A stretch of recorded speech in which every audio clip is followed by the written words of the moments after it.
My name is Jennifer Morris, and I am a teacher with the Clark County School District, now housed at Janie's classroom here in the Cure for the Kids clinic.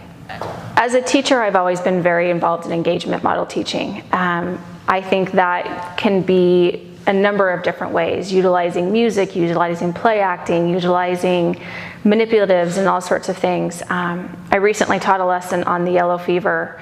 I had to introduce a book for our kids that was a very dry historical fiction piece, and it was to 7th graders who don't like to read anything. And so I dressed up in pandemic gear and we simulated an outbreak of yellow fever. This was well before COVID days, but we simulated an outbreak of yellow fever and we traced it, and we got involved in figuring out who our host carriers were and how all of that worked.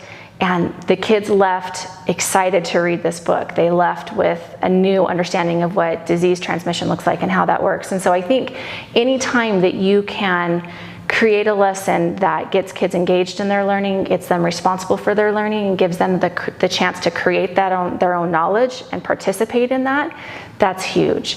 If it means bringing in guest speakers, I used to bring in my library authors. I love to get authors to come in and talk about their work and bring their books in, and the kids then got excited to get books signed and to meet these authors. And so anytime you can bring in specialists or somebody who's an expert in the field that can share their knowledge with kids, we don't have to do it from a textbook.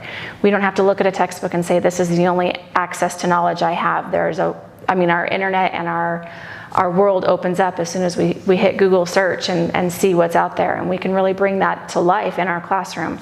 So role playing and just all those different aspects of teaching that for me make learning exciting, and I hope that translates to my students and that they get excited for learning, because they say, hey, what is she going to do today? Is she going to dress up in a pandemic, or is she going to bring somebody in to meet us? Are we going to be dancing in the hallways today? How are we going to learn? So it really just takes time to get to know your kids and know what gets them motivated. And we can do Mario Kart races and learn about physics and dynamics and all of that sort of thing, and it doesn't have to be done the boring old-fashioned way that a lot of us had learned.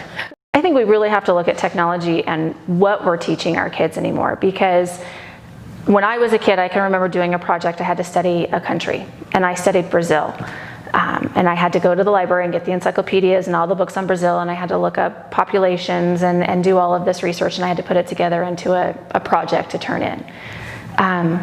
What good does that do our kids these days? You can go on Alexa and you can ask her, what's the population of Brazil? And she'll tell you in 30 seconds or less.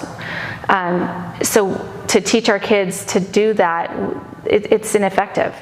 We need to teach our kids how to research, how to ask questions. We need to teach our students how to gather that information, and technology is a huge part of that. I mean, now we can go online and we can find the U.S. Embassy in Brazil, and we can reach out to people, and we can meet people and discuss different things through the internet. And really, do we need to teach our kids to memorize what the capitals or what the capital of Brazil is, or the different countries and states? You can look on a map in 30 seconds on your phone, and almost every child has access to an iPhone these days.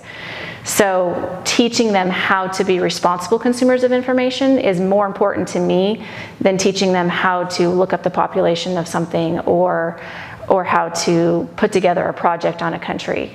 If we're not teaching them to be responsible with the information that they're finding, and to really look at that information and ask themselves, is it truthful, or is this fictitious information? That's probably the biggest deficit of technology right now, is that our students don't know how to responsibly vet that information, for lack of better terms. So teaching kids how to be responsible consumers of information online is a huge part of what I've done as a librarian. It's a huge part of what I think needs to be done going forward, so that kids know how to use technology responsibly, but then how to use the information that they find responsibly as well.